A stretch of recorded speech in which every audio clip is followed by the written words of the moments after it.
अयोध्या के राम चैनल में आपका स्वागत है। आज हम बात करेंगे श्री राम कृष्ण देव के भाव नृत्य की। श्री राम कृष्ण देव अपने भाव नृत्य में जब बंगाल में एकदम आनंदरत होकर नाचते हैं तो पूरा बंगाल नाच उठता है।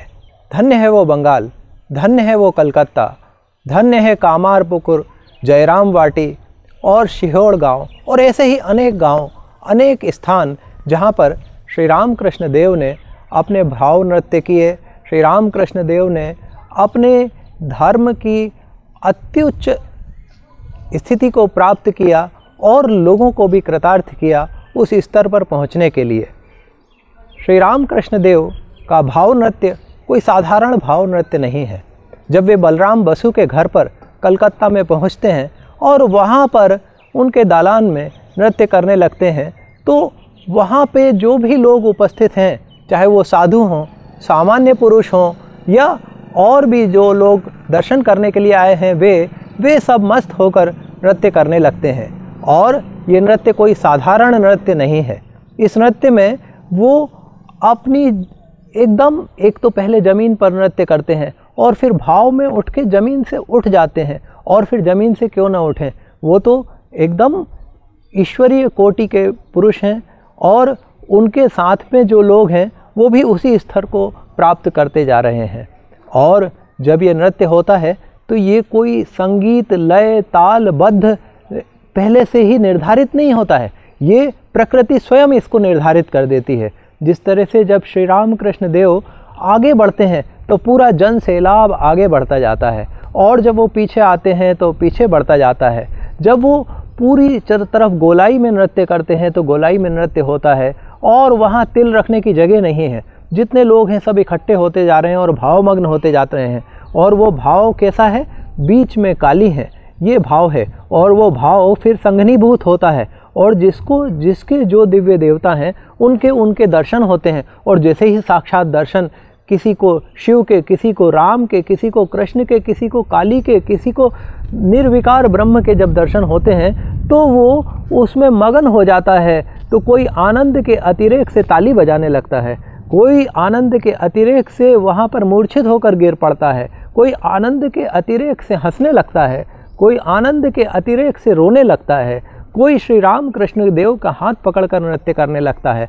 और फिर जब ये ऐसा भाव आता है, इतनी तेज़ी से उठाव होता है तो ये ऐसा लगता है जैसे गौरांग चैतन्य महाप्रभु अपने नवद्वीप में नादिया में नृत्य कर रहे हों। और ये नृत्य कोई हमें इस बात की भी याद दिलाता है कि जैसे राधा कृष्ण का नृत्य होता है, जैसे महारास होता है जिसमें श्री कृष्ण बीच में होते हैं और गोपियों के बीच में भी होते हैं। श्री कृष्ण जब नृत्य करते हैं गोपियों के साथ में तो आनंद की अतिरेक की वर्षा होती है और श्री कृष्ण और गोपियाँ और राधा सब एक रूप हो जाते हैं। और ये दिव्य भाव, राधा का भाव जो समझ सका है वही जानता है कि राधा का भाव क्या है। जो गहरा भाव राधा का जान गया वो समझो कृष्ण को पा गया, और जो कृष्ण को पा गया वो काली को पा गया, क्योंकि कृष्ण और काली में कोई भेद नहीं है। श्री राम कृष्ण जब नृत्य करते हैं तो ऐसा लगता है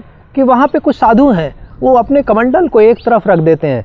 हमको कमंडल नहीं हो जाना है, क्योंकि कमंडल तो साधु के साथ चारों धाम की यात्रा करके आता है, लेकिन वैसे ही कड़वा का कड़वा बना रहता है। जबकि साधु से साधु अति उच्च कोटि का साधु हो जाता है। तो उच्च कोटि का साधु बनने के लिए हमको साधु संग करना चाहिए, कमंडल संग से केवल नहीं होगा और कमंडल बनने से नहीं होगा।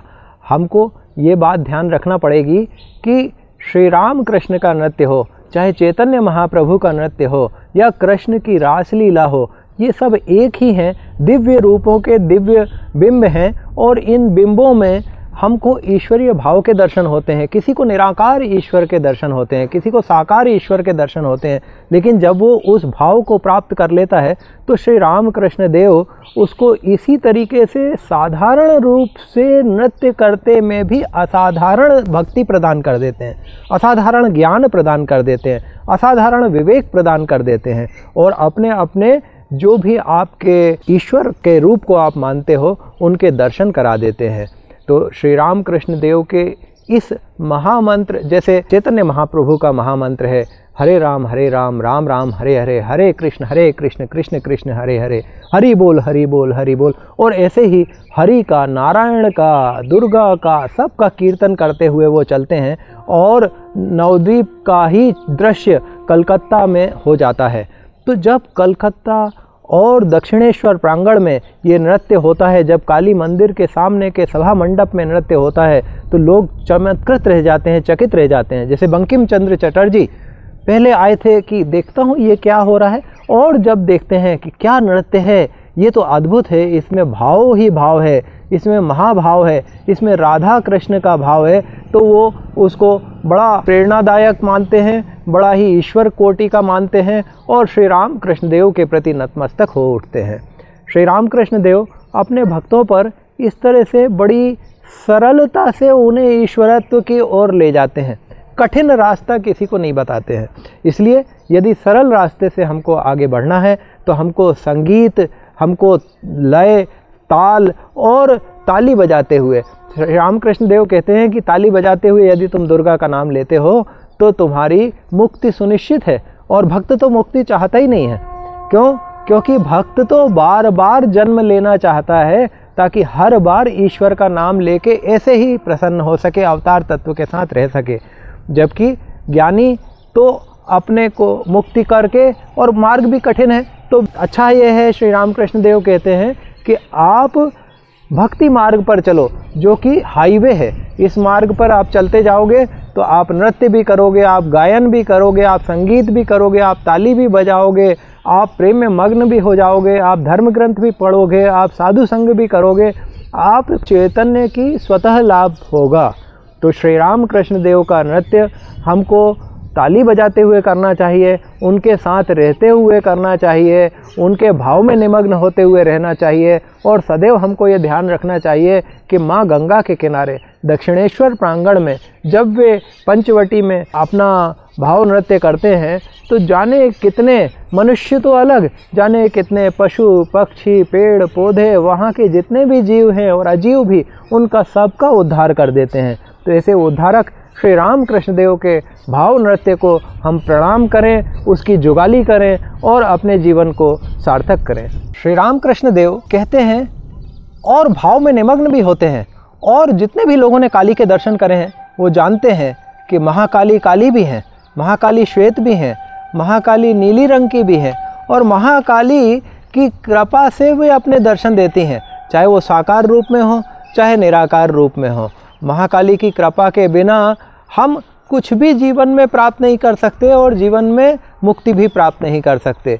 तो महाकाली की कृपा प्राप्त करने के लिए चाहे आप मृदंग बजाओ, चाहे ढोल बजाओ, चाहे आप ताली बजाओ, कीर्तन करो और पूजन करो या उच्च स्वर से ईश्वर के नाम गुणगान करो, आपको कृपा प्राप्त होना सुनिश्चित है। और ये कृपा सांसारिक जीवन में भी, आध्यात्मिक जीवन में भी और आगे के सभी जीवनों में प्राप्त होगी। अच्छा, और एक बात और सोचिए कि यदि हमको इस जन्म में मुक्ति प्राप्त नहीं हुई, ईश्वर कृपा प्राप्त नहीं हुई, अगले जन्म के लिए राह तो स्पष्ट हो जाती है, राह तो प्रबल हो जाती है और हमको ज्ञान भक्ति और वैराग्य प्राप्त करने का मार्ग सुदृढ़ हो जाता है। तो ऐसी दिव्य काली, नित्य काली, शांता काली, अद्भुत काली, वर प्रदान करने वाली काली, अभय प्रदान करने वाली काली और दुष्टों का संहार करने वाली इन काली को हमें बारंबार प्रणाम करना चाहिए और चैतन्य महाप्रभु की तरह हाथ ऐसे ऊपर करके हरे राम राम राम हरे हरे, हरे कृष्ण कृष्ण कृष्ण हरे हरे कहना चाहिए। क्योंकि कृष्ण कहने से भी काली को प्रणाम होता है और काली को प्रणाम करने से कृष्ण को प्रणाम करता है। क्योंकि जो श्यामा है वही श्याम हुए हैं और जो श्याम है वही श्यामा हुई हैं। हरि ओम।